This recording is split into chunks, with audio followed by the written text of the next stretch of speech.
RBI has left repo rate unchanged at 6.5%. What do you make out of this heading? RBI, or the Reserve Bank of India, is the central bank of the country. It formulates and implements monetary policy with the goal of achieving economic stability in the nation. Repo rate is one of the tools that RBI has to control the money supply in the economy. In this video, we will learn about the repo rate, the reverse repo rate, and how RBI uses this tool to influence the money supply, interest rates, and economic activity. Now, the heading says that the repo rate has been left unchanged. This means that RBI could have changed it but decided not to.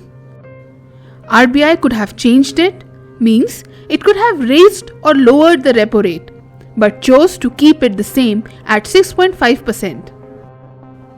The RBI has increased it earlier.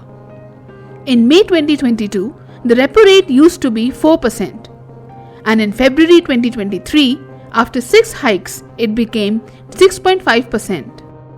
Since then, it has been kept unchanged at 6.5%. Therefore, since May 2022, the RBI has raised the repo rate by 250 basis points or 2.5%. 1 basis point is 1/100th of 1% or 0.01%. If a value changes by 0.01%, we call that change to be of 1 basis point.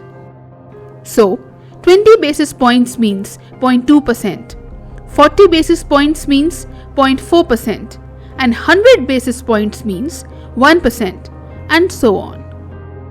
Alright, now let us understand what repo rate is with the help of an example. See, people deposit their money in the bank. The bank pays some interest rate on their deposits. Let us say it is 3%. People also take loans from banks.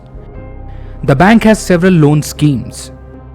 Suppose someone needs an education loan. The bank would extend loans to the borrower and would charge some interest rate. Let us say it is 8%. Now in this example, the bank is charging an 8% interest rate on loans, but it is paying only a 3% interest rate on deposits. In other words, the bank is charging more if you take money from it and paying less if you keep money with it. This difference between the two makes up the bank's income. In technical language, the difference between the interest rate charged and the interest rate paid is called the interest rate spread or the bank spread. It is 5% in our example. The greater the bank spread, the higher the bank's income. This is a basic overview of how a bank operates. Now suppose a bank is facing a cash crunch. It needs short-term funds. In this scenario, the bank has a lot of options. One of them is to borrow short-term funds from the RBI. For this, banks and RBI would enter into an agreement. Under this agreement, the RBI would provide short-term funds to the bank and would charge some interest rate. Let's say 4%. In return, the bank would sell its securities such as treasury bills to the RBI. In future, the bank will repurchase these securities at a predetermined price. So, it is a repurchase agreement between the bank and the RBI. As to borrow funds, the bank first sells its securities to the RBI and later purchases those securities back or repurchases them under an agreement. Repo is the short form for repurchase agreement. And the 4% interest rate in our example at which the RBI lent short-term funds to the bank is called the repo rate. We saw in the heading that presently the repo rate is at 6.5%.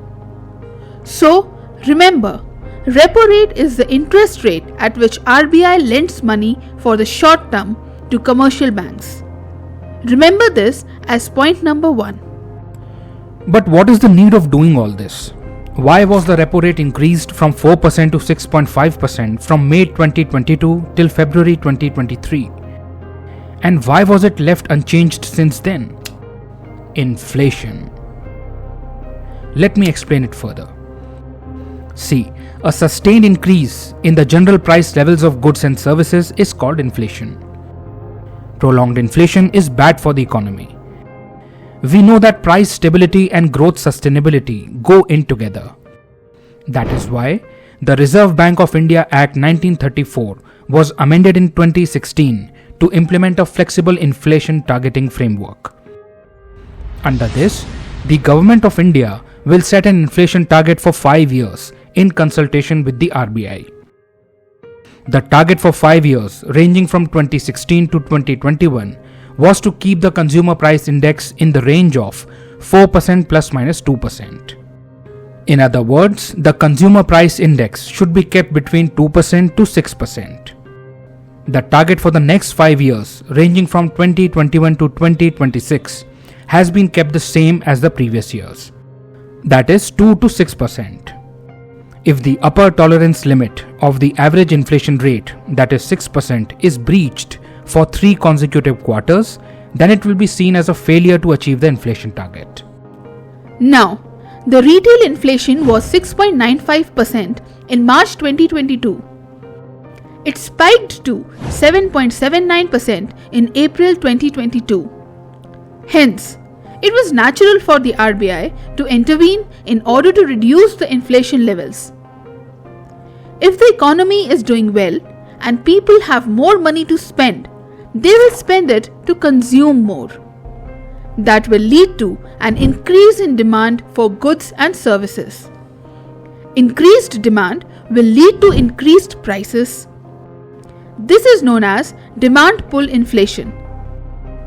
Hence, one of the ways of reducing prices would be to reduce demand. One of the reasons of high demand can be a high money supply in the economy. So, to reduce the demand pull inflation, we need to reduce the money supply in the economy. Remember this as point number 2. We saw in point number 1 that the repo rate is the rate at which the commercial banks borrow short-term funds from the RBI. So if the repo rate increases, banks will have to pay more interest while borrowing from the RBI. Hence, borrowing will become costly. That will disincentivize banks to borrow from the RBI. As a result of it, banks will be left with lesser funds to extend loans. Since the borrowing rates have been increased for the banks, they will pass it on to the customers as well. In other words, they will increase the rate of lending. Taking loans would become expensive now. Businesses and industries would be deterred from taking loans for investments and further expansion. There will be a slowdown in economic activity. There will be less money in the hands of the people. They would spend less on consumption. Consequently, demand would go down. People would start opting for saving instead of spending. That will reduce the cash in circulation. In other words, the money supply in the economy would reduce. From point number 2, we saw that if the money supply in the economy reduces, it leads to a reduction in demand pull inflation. That is the rationale behind RBI increasing the repo rate 6 times from 4% in May 2022 to 6.5% in February 2023.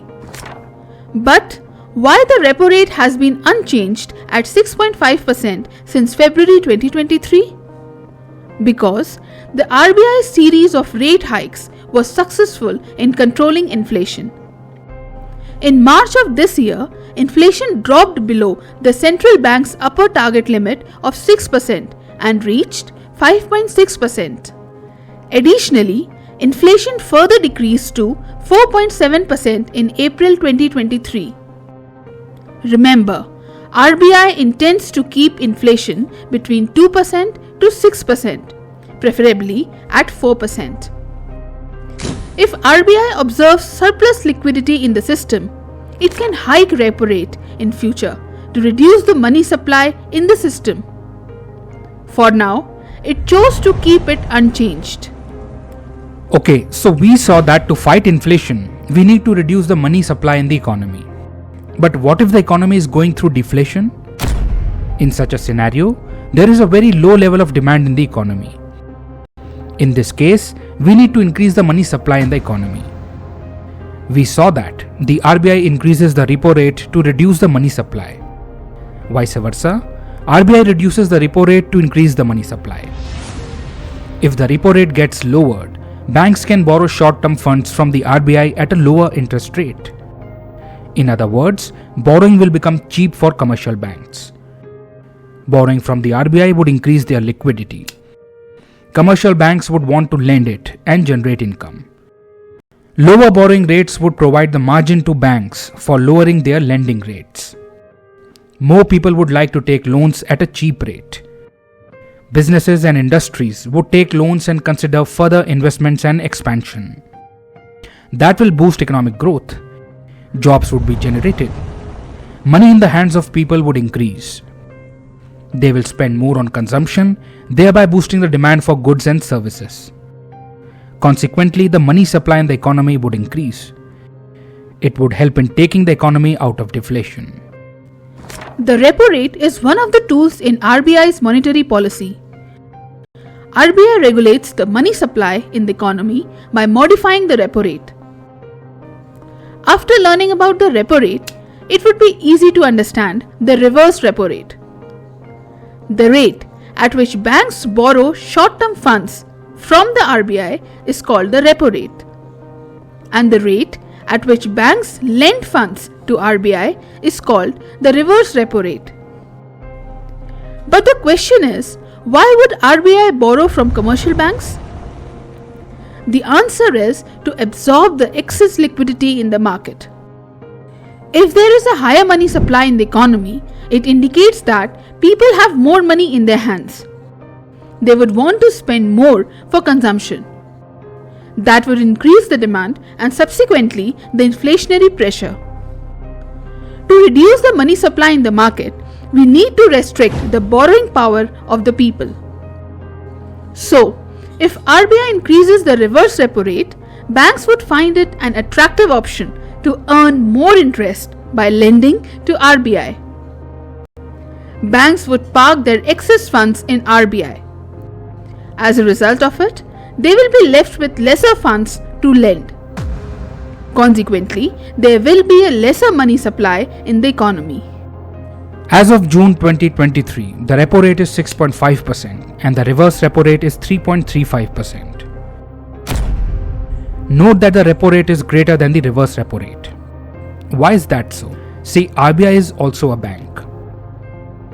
In order to generate income, the rate at which RBI is lending must be greater than the rate at which RBI is borrowing. RBI modifies the repo rate and the reverse repo rate as per the macroeconomic scenario.